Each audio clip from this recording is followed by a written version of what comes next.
Sanjeeta KK, founder, OGMO Foods. Sanjeeta has been focusing on healthy, planet-friendly food and nutrition products for over 15 years. Her product portfolio has a special emphasis on millets, unearthed and water-friendly alternative to rice. Sanjeeta is a big-time recipe maker and also calls herself a food stylist.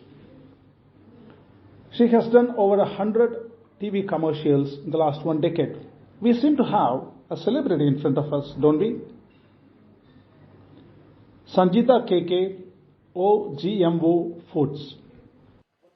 Greetings everyone, and I'll say as Kern is the youngest startup fellow here, so mine is the youngest startup venture here. So it's just 4 years old, so I don't know how he included me in the success stories list, but what I feel success is not what you own, it's like what you feel. So if it's like helping you achieve your goal, you are in your own success in your own terms. But before starting my story, here is a small confession. I'm a first generation entrepreneur, and public speaking and numbers are my Achilles heel for long, since school times. So that's why you can see the clue card. I mean, my notes, which I wrote it down. In fact, a few days back, a couple of days back, when he asked me to rehearse, I was in Jaipur. There was an event going on regarding millets, so I couldn't do that. So I don't have any rehearsals. I don't have any like what I'm going to talk. And the other thing is, like, before starting, my daughter strictly advised me, "Mom, whatever you do, please don't try to act too charming, intelligent, or witty. Just be, just be yourself." So I'll try. Just be yourself. Yeah, thank you for making me comfortable. So I'll try to be myself today. Uh, they they say that after 50 you can choose to dream, or you can choose to sleep. So I chose to dream, and here I am today. I am founder of OGMO Foods. It's a small startup in Chennai. So I'm sure you all will agree that, like, every startup has a chance to change the world, and every founder has an opportunity to support the causes they are passionate about. So creating demand and awareness for minor millets is our dream, and we feel really proud to be doing the same for last couple of years. So you may ask, why minor millets only? In fact, I was talking to a couple of audience sitting here, and they didn't know what is the difference between minor millet and major millet. So, like, there is complete unawareness all over the India. So that is the reason why we started. So there are many reasons why we delve into minor millets. Three most important points were, like, there was an incident that occurred in our farm in 2012, which made me attracted towards minor millet. Second was, of course, after researching, I found out the sustainability part attached to minor millet, and of course the nutritional profile. And then when I started, and the third was the unavailability of value-added minor millet products all across India. I couldn't find any minor millet products in India. And the most important thing is, minor millet is an indigenous grain, which we have completely forgotten. Like, our great-grandparents used to eat only minor millets. That was their staple food. But we have dished that, and we have come down to rice and millet. I would like to ask, does anyone know that India is the largest producer of minor millets in the world? It actually accounts for 20% of global share and 80% of Asia's share. And another thing is, like, Tamil Nadu is the largest producer of minor millet in India. But the more startling fact is, the consumption of minor millets in Tamil Nadu is the least among other states. It's just 3.9 something. This is the only number I remember. Yeah, these and the one another thing is, like, minor millet requires just 300 liters of water to produce 1 kg of seeds, as compared to rice and wheat, which requires 8,000 liters of water to produce. So these were the reasons, like, I thought that minor millet could be a good solution to make our food system more resilient. The story I was talking, why I got attracted towards minor millet happened, like, we have a small farm outskirts of Chennai. So where, like, we purchased it long back, like in 2008, somewhere around that we purchased it, and we thought, okay, after I mean, we are done with our corporate life and our children are settled, we'll go there and have a peaceful life and cut out all the noises from the city life. So we started going there on most of the weekends. So one such morning, when I was sitting outside on our farm steps, I saw some of the rural working women. They were working in our field and they were carrying some kind of vessel. They call it tuk. Tuk. I mean, I'm not a Tamilian, so but I'll try to talk a few words in Tamil. If it's wrong, you please excuse me. So they were carrying that, and they said, they kept it near me, and they said, it looked very exciting. It carried something, some porridge kind of thing. So I asked them, what is it? It looks so interesting. They said, madam, it is called Kur. It's called, yeah, it's porridge kind. It's called Kur, madam, and it's made of tinai, foxtail millet. And this is the only thing which keeps us filled and full for entire day. So it's we ferment it and we make it. So this is like whole year we take it as our breakfast. So they brought it for me also the next day in another vessel, and I was completely blown away by the texture and the taste of it. One of the ladies, she told me, madam, this used to be our food, some 10 to 20 years back, and we used to grow these minor millets across all over our village. It's a small community of 60 farmers where our farm is. So she said, we used to grow this as the only crop some 30 to 40 years back. But now every one of us has shifted to growing paddy, rice.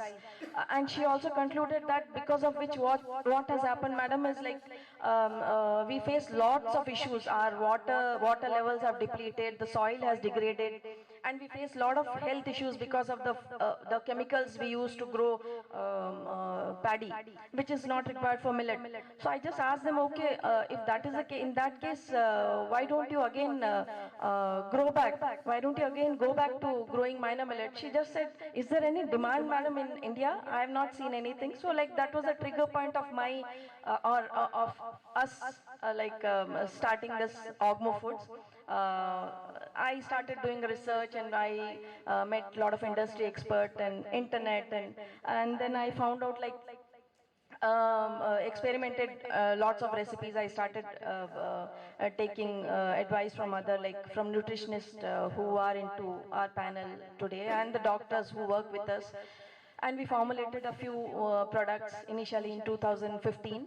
We launched it in 2018. So these were the like factors which attracted me towards minor millet. So apart from these water consumption and all, less water consumption, what I found was minor millet, like see, of course, one is it's not a new crop to us, and it's completely unchallenging crop.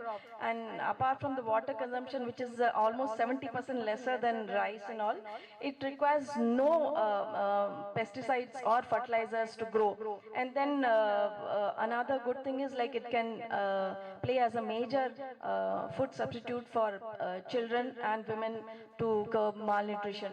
So these were the points, like, I was interested into, like, starting something based on minor millet. So OGMO was formed in 2018. OGMO, like, literally meaning organic move, because we wanted to move towards growing organic, organic cultivation. It's not completely organic, but it's completely natural. We don't use any fertilizers or chemicals. We still have a template there in our farm where we grow millets, and we use the same millet in our products. So organic, I'll just go through what points I have to tell you. Just a second. Yeah, so through OGMO, like, the 3-4 things what we are trying to solve is, like, we are trying to change the dietary choices, of making a positive effect by changing the dietary choices of people here. And then the second is, we are hand-holding the farmers and telling them the ease of growing minor millet and reducing the dependence on paddy or rice. And the third is we are giving employment to rural women there. If you ask me, he asked me to, Narsimanji asked me to tell some of the mistakes and challenges we faced while we started our venture. I mean, I'm not at that stage to tell you the challenges or mistake we did, because it's just a 4.5 years we are into this. But the mistake I could says like we started it as a proprietorship company, and we didn't start it as a private limited. So there are a lot of benefits we are missing out. So, but we are trying to cover up that also.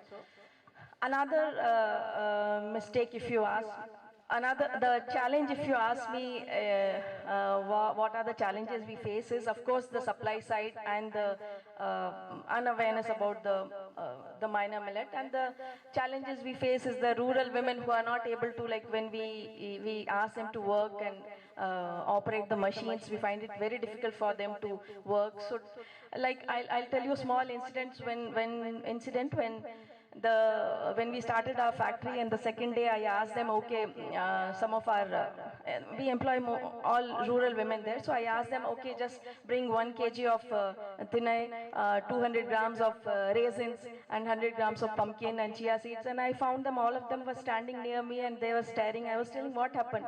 Then I came to know that they don't know, first thing is they don't know how to read English, and they even don't know how to read Tamil. So like everything was written in Tamil, so that was the like challenge to like what is, they even don't know like the numbering 1, 2, 3, they don't know that. So how, I was asking, how do you find out what is the like money? They said, I mean the currency notes, they said it's only looking at the color of the notes. So that's how like 4, 5 years I started teaching them like numbers and ABCD. So now at least they are able to, I mean, operate the machines and do the operations on their own, even in without my presence.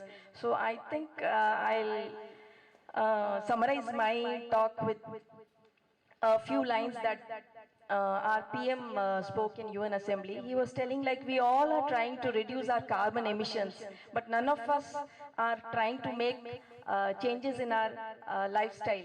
So what I feel is like if we make changes in our lifestyle and want to bring minor millet in the forefront to solve the food security problem, so we have to work around, and we have to overcome all the challenges in terms of production, supply side in terms of production, and also to create demand for these minor millets. So I hope, I don't think that this can happen in a day. I mean, changing your lifestyle and bringing millets and replacing rice. But of course, every change starts with that single step. So hope we can start, we can take that single step and bring at least one millet meal in our diet and make these changes. Thank you very much, Narsimanji, and for giving this platform, and thank you, everyone.